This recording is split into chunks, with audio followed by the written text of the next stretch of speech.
एक हीरे, बर्फ के एक टुकड़े या नमक के एक दाने को ध्यान से देखें। आप जो देख रहे हैं वो टूटी हुई समरूपता, ब्रोकन सिमेट्री की एक उत्कृष्ट कृति है। किसी तरल या गैस में परमाणु अंतरिक्ष में समान रूप से वितरित होते हैं। अंतरिक्ष का हर बिंदु दूसरे बिंदु के समान होता है, लेकिन जब पदार्थ ठंडा होता है और क्रिस्टलीकृत होता है तो वे परमाणु कठोर दोहराव वाली ज्यामितीय संरचनाओं में लॉक हो जाते हैं। वे त्रिआयामी अंतरिक्ष में विशिष्ट स्थानों का चयन करते हैं जिससे वो टूट जाता है, जिसे भौतिक विज्ञानी स्थानिक अनुवाद समरूपता स्पेशल ट्रांसलेशन सिमेट्री कहते हैं। ब्रह्मांड वास्तव में परमाणुओं को एक ग्रिड चुनने के लिए मजबूर करता है। एक सदी से भी अधिक समय से संघनित पदार्थ भौतिकी कंडेंस मैटर फिजिक्स इस मूलभूत धारणा पर टिकी थी कि क्रिस्टल केवल अंतरिक्ष के आयामों में ही व्यवस्थित होते हैं। लेकिन 2012 में सैद्धांतिक भौतिकी के उच्चतम गलियारों से एक क्रांतिकारी सवाल उभरा। यदि पदार्थ स्वतः ही अंतरिक्ष की समरूपता को तोड़ सकता है तो क्या पदार्थ का कोई चरण स्वतः ही समय की समरूपता को तोड़ सकता है? या कोई प्रणाली खुद को एक ऐसी दोहराव वाली संरचना में व्यवस्थित कर सकती है जो समय के आयाम में लगातार टिक टिक करती रहे और बिना ऊर्जा की खपत या हानि के पल पल अपनी संरचना बदलती रहे? टाइम क्रिस्टल्स की दुनिया में आपका स्वागत है।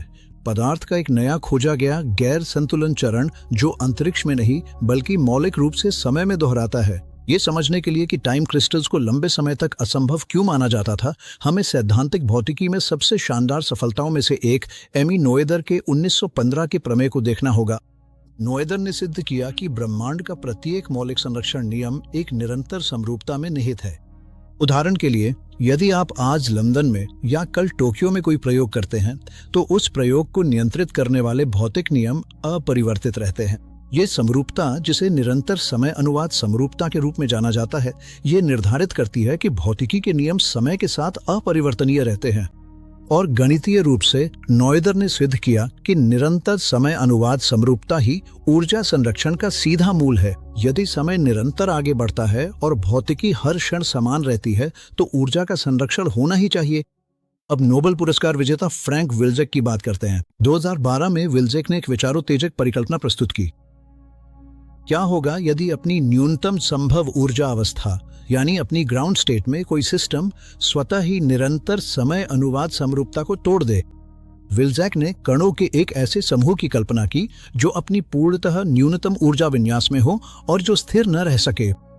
इसके बजाय वे स्वतः ही समय में एक आवधिक दोलन लूप बना लेंगे जो न्यूनतम संभव ऊर्जा की स्थिति में एक निरंतर सूक्ष्म घड़ी की तरह हमेशा टिक टिक करता रहेगा। इससे पहले कि हम ये देखें कि ये सैद्धांतिक हलचल कैसे सामने आई, यदि आप इस तरह की गहन वैज्ञानिक वृत्तचित्रों को पसंद करते हैं तो कृपया रंबल पर हमारी स्वतंत्र प्रोडक्शन टीम का समर्थन करने पर विचार करें। आप नीचे विवरण में दिए गए लिंक के माध्यम से सीधे हमारे चैनल को टिप दे सकते हैं और समर्थन कर सकते हैं।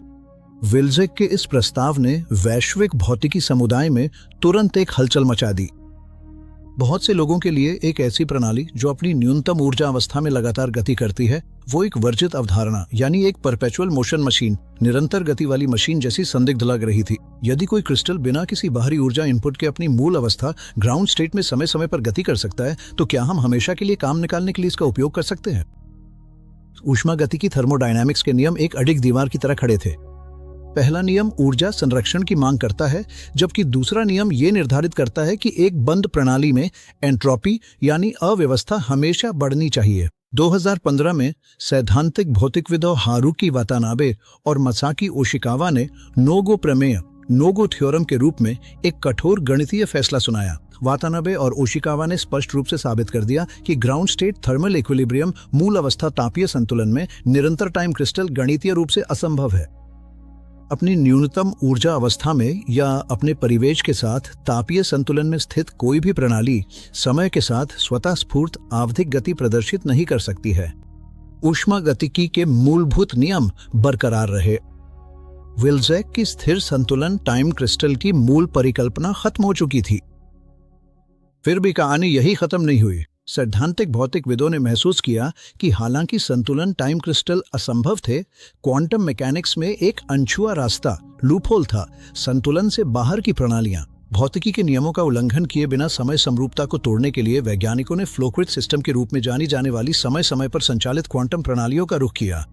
कल्पना कीजिए कि आप झूले पर एक बच्चे को धक्का दे रहे हैं। हर बार जब आप धक्का देते हैं, मान लीजिए प्रति सेकंड एक बार, तो झूला आपकी लय के साथ सीधे तालमेल बिठाकर चलता है। मानक शास्त्रीय भौतिकी में यदि आप किसी सिस्टम को टी समय अवधि वाली आवृत्ति पर संचालित करते हैं तो सिस्टम उसी सटीक टी समय अवधि पर प्रतिक्रिया करता है। 2016 में सैद्धांतिक भौतिकविदों ने प्रस्तावित किया कि एक असंतुलित out of equilibrium quantum system असतत समय अनुवाद समरूपता डिस्क्रीट टाइम ट्रांसलेशन सिमेट्री को तोड़ सकता है।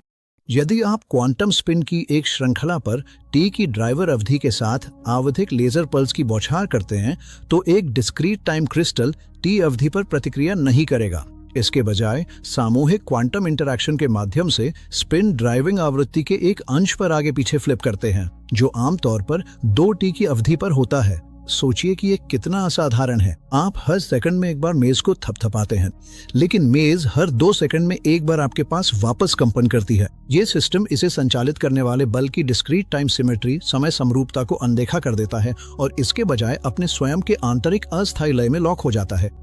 इसने डिस्क्रीट टाइम ट्रांसलेशन सिमेट्री को तोड़ दिया है।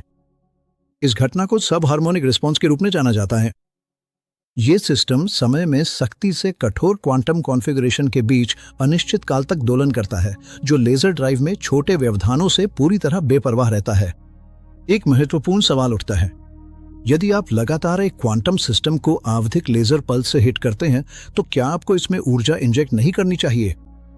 सामान्य पदार्थ में निरंतर ड्राइविंग के कारण सिस्टम गर्मी को अवशोषित करता है, थर्मल होता है और अंततः अधिकतम एंट्रोपी की स्थिति में पिघल जाता है, जो कि थर्मल मृत्यु की स्थिति है। डिस्क्रीट टाइम क्रिस्टल गर्म होकर पिघलते क्यों नहीं है? इसका रहस्य एक गहन क्वांटम मैकेनिकल शील्ड में निहित है, जिसे मैनी बॉडी लोकलाइजेशन या MBL के रूप में जाना जाता है। मजबूत क्वांटम विकार वाले सिस्टम में कई कणों के वेव फंक्शंस के बीच इंटरफेरेंस पैटर्न ऊर्जा के परिवहन को रोक देते हैं। कण क्वांटम रूप से लॉक हो जाते हैं। मैनी बॉडी लोकलाइजेशन के कारण सिस्टम ड्राइविंग लेजर से ऊर्जा अवशोषित नहीं कर सकता। ये थर्मल होने से सुरक्षित रहता है। ये स्थायी रूप से एक स्थिर गैर संतुलन वाली स्थिति में मौजूद रहता है, जो बिना गर्मी सोखे या ऊर्जा बाहर निकाले समय में कठोरता से आगे पीछे टिक टिक करता रहता है। महत्वपूर्ण बात यह है कि यह थर्मोडायनामिक विरोधाभास को हल करता है। टाइम क्रिस्टल थर्मोडायनामिक्स के नियमों का उल्लंघन नहीं करते हैं। चूंकि ये सिस्टम मैनी बॉडी लोकलाइजेशन के कारण क्वांटम रूप से लॉक है, इसलिए आप इसके टेम्पोरल ऑसिलेशन समय के दोलनों से कोई उपयोगी कार्य या मुक्त ऊर्जा प्राप्त नहीं कर सकते। ये कोई परपेचुअल मोशन मशीन नहीं है जो काम कर रही हो। ये पदार्थ की एक मौलिक अवस्था है जिसकी गति की ग्राउंड स्टेट स्थिर नहीं है। यदि आपको फ्रंटियर फिजिक्स की ये व्याख्याएं प्रेरणादायक लगती हैं तो रंबल पर हमारे चैनल को सपोर्ट करने पर विचार करें। आपकी टिप्स हमें उच्च गुणवत्ता वाली बिना किसी समझौते के विज्ञान डॉक्यूमेंट्री बनाने में मदद करती है। योगदान करने के लिए नीचे वीडियो विवरण में दिए गए लिंक को देखें। जो कभी एक विवादास्पद गणितीय सैद्धांतिक अभ्यास के रूप में शुरू हुआ था, वो अब प्रयोगशाला की ठोस वास्तविकता है। 2017 में यूनिवर्सिटी ऑफ मैरीलैंड में क्रिस मुनरो के नेतृत्व में ट्रैप्ड यटरबियम आयनों का उपयोग करने वाली और हार्वर्ड यूनिवर्सिटी में मिखाइल लुकिन के नेतृत्व में डायमंड्स में नाइट्रोजन वैकेंसी सेंटर्स का उपयोग करने वाली प्रायोगिक टीमों ने सफलतापूर्वक दुनिया के पहले डिस्क्रीट टाइम क्रिस्टल का संश्लेषण किया। 2021 तक गूगल के साइकामोर क्वांटम प्रोसेसर का उपयोग करने वाले शोधकर्ताओं ने 57 सुपर कंडक्टिंग क्यूबिट्स का उपयोग करके एक टाइम क्रिस्टल का प्रदर्शन किया, जिसमें हजारों क्लॉक साइकिल में स्थिर टेम्पोरल सिमेट्री ब्रेकिंग देखी गई। तकनीक और मूलभूत भौतिकी के लिए इसके निहितार्थ बहुत व्यापक हैं। पारंपरिक क्वांटम कंप्यूटिंग में क्वांटम अवस्थाएं बेहद नाजुक होती हैं। पर्यावरणीय शोर के कारण वे माइक्रोसेकंड के भीतर अपनी सुसंगतता खो देते हैं। चूंकि discrete time crystal many body localization द्वारा टोपोलॉजिकल रूप से सुरक्षित होते हैं, इसलिए उनकी टेम्पोरल टिकिंग छोटी मोटी पर्यावरणीय गड़बड़ियों से अप्रभावित रहती है। वे मजबूत क्वांटम मेमोरी, अति सटीक परमाणु घड़ियों और अगली पीढ़ी के क्वांटम सिमुलेटर के लिए ब्लूप्रिंट तैयार कर सकते हैं। व्यावहारिक तकनीक से परे एक कहीं अधिक गहरा प्रतिमान बदलाव निहित है। सदियों से मानवता ने समय को केवल एक निष्क्रिय पृष्ठभूमि के मंच के रूप में देखा है, एक अदृश्य कैनवास जिस पर ब्रह्मांड घटित होता है। टाइम क्रिस्टल्स ने उस भ्रम को तोड़ दिया है।